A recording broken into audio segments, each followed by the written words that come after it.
9 বছরের দীর্ঘ অপেক্ষা, গ্যালারিতে উপস্থিত রেকর্ড ৩২,০০০ দর্শকের গগনবিদারী চিৎকার আর আতশবাজির ঝলকানিতে তখন কাঁপছে লাহোরের গাদ্দাফি স্টেডিয়াম। একপাশে কিংসম্যানের রূপকথার করুণ সমাপ্তি, আর অন্যদিকে হলুদ ঝড় তুলে পিএসএল এর নতুন চ্যাম্পিয়ন পেশোয়ার জালমি। ফাইনালে মাত্র ১৩০ রান তাড়া করতে নেমে একসময় ৫৩ রানে ৪ উইকেট হারিয়ে ধুঁকছিল পেশোয়ার, কিন্তু সেখান থেকেই শুরু হলো এক অবিশ্বাস্য প্রত্যাবর্তনের গল্প।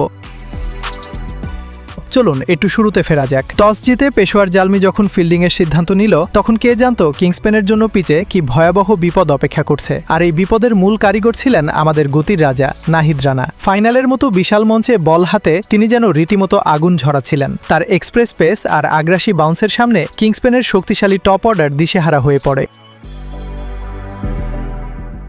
রানার গতি ঝড় আর অ্যারন হার্ডির দুর্দান্ত বোলিংয়ের সামনে কিংসম্যানের ব্যাটিং লাইন আপ তাসের ঘরের মতো ভেঙে পড়ে। সাইম আইয়ুব ৪২ বলে ৫০ রান করে একাই কিছুটা লড়াই করার চেষ্টা করেছিলেন, কিন্তু নাহিদ রানা যে চাপ তৈরি করেছিলেন তার ফলে মাত্র ১৮ ওভারেই ১২৯ রানে অল আউট হয়ে যায় কিংসম্যান। রানা সেই বিধ্বংসী বোলিং স্পেলেই মূলত ফাইনালের ভাগ্য প্রথম ইনিংসেই অনেকটা লিখে দিয়েছিল। টার্গেট মাত্র ১৩০ রান। সবারই মনে হচ্ছিল পেশোয়ার বুঝি হেসে খেলেই জিতে যাবে, কিন্তু ফাইনাল ম্যাচ কি আর এত সহজে শেষ হয়? রান তাড়া করতে নেমেই মোহাম্মদ আলীর তোপের মুখে পড়ে পেশোয়ার। ম্যাচের প্রথম ওভারেই বাবর আজম আর কুশল মেন্ডিসকে সরাসরি সাতঘরে ফিরিয়ে দেন আলী। এরপর পঞ্চম ওভারে ব্রেসওয়েলও আউট। পাওয়ার প্লে শেষ হতে না হতেই মাত্র ৫৩ রানে ৪ উইকেট নেই পেশোয়ারের। গ্যালারিতে থাকা জালমি সমর্থকদের চোখে মুখে তখন রাজ্যের ভয় আর হতাশা। মনে হচ্ছিল কিংসম্যান বুঝি অভাবনীয়ভাবে ম্যাচটা বের করে নেবে।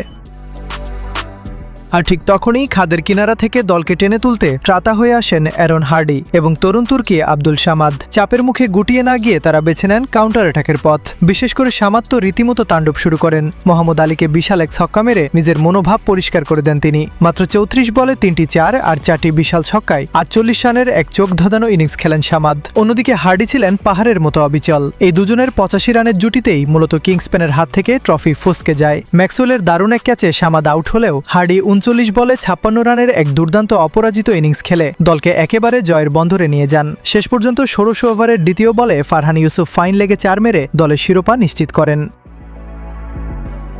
পিএসএল ইতিহাসে প্রথম খেলোয়াড় হিসেবে ফাইনালে ৪ উইকেট এবং হাফ সেঞ্চুরি করার অবিশ্বাস্য রেকর্ড গড়েন অ্যারন হার্ডি। তবে এই জয়ের আসল ভিড়টা কিন্তু প্রথম ইনিংসেই গড়ে দিয়েছিলেন নাহিদ রানা, প্রতিপক্ষকে মাত্র ১২৯ রানে আটকে রেখে। পুরো টুর্নামেন্টে দুর্দান্ত খেলা কিংসম্যানের স্বপ্নযাত্রা আজ শেষ হলো ঠিকই, তবে পেশোয়ার জালমি প্রমাণ করলো কেন তারা আসল চ্যাম্পিয়ন। আচ্ছা, আজকের এই শ্বাসরুদ্ধকর ফাইনালে আপনার চোখে আসল হিরোকে? নাহিদ রানার সেই গতির তাণ্ডব, নাকি চাপের মুখে অ্যারন হার্ডির অলরাউন্ড পারফরম্যান্স? কমেন্ট করে জানিয়ে দিন আপনার মতামত।